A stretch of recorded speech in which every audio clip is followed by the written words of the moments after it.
रेखा एक सुंदर, संस्कारी और स्नेही स्वभाव की लड़की थी।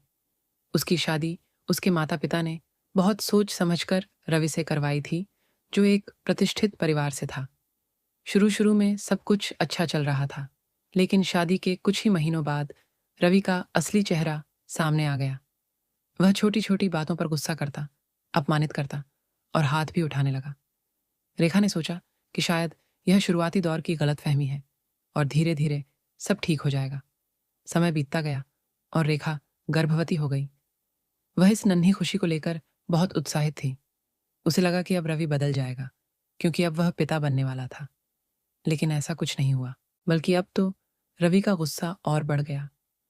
छोटी-छोटी बातों पर वह रेखा को थप्पड़ मार देता, धक्का दे देता, कभी खाने की प्लेट फेंक देता, तो कभी अपशब्द बोलकर उसे ताने देता। एक दिन जब रेखा 6 महीने की गर्भवती थी, तो उसने रवि से डॉक्टर के पास जाने की बात कही।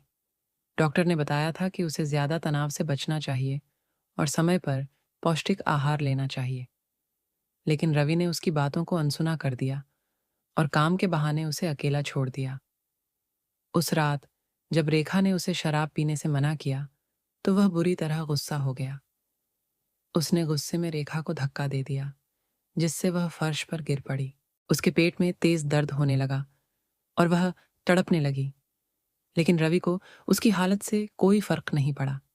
अगले दिन जब रेखा की माँ उससे मिलने आई, तो उसने उसकी हालत देखी। उसकी सूजी हुई आंखें, शरीर पर पड़े चोट के निशान और डरी हुई हालत देखकर माँ ने सब समझ लिया। उन्होंने बिना समय गंवाए अपनी बेटी को अपने घर ले जाने का फैसला किया। लेकिन रेखा डर रही थी। समाज क्या कहेगा? पति का घर छोड़कर जाना क्या सही होगा?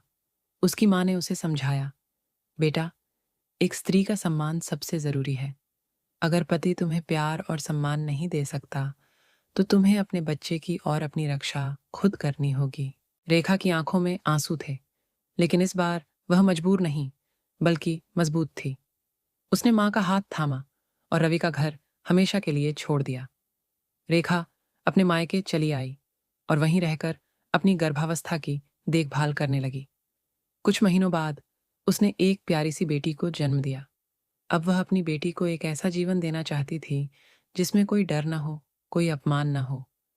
कुछ समय बाद रेखा ने हिम्मत जुटाई और घरेलू हिंसा का केस दर्ज करवाया। कोर्ट ने रवि को सख्त सजा दी और रेखा को उसकी बेटी की कस्टडी मिल गई। अब वह आत्मनिर्भर बनकर अपनी बेटी के लिए जी रही थी, क्योंकि उसने सीख लिया था कि एक औरत को सहना नहीं, लड़ना सीखना चाहिए। इस कहानी से हमें यह सीख मिलती है कि अगर कोई स्त्री घरेलू हिंसा का शिकार हो रही है, तो उसे चुप नहीं रहना चाहिए।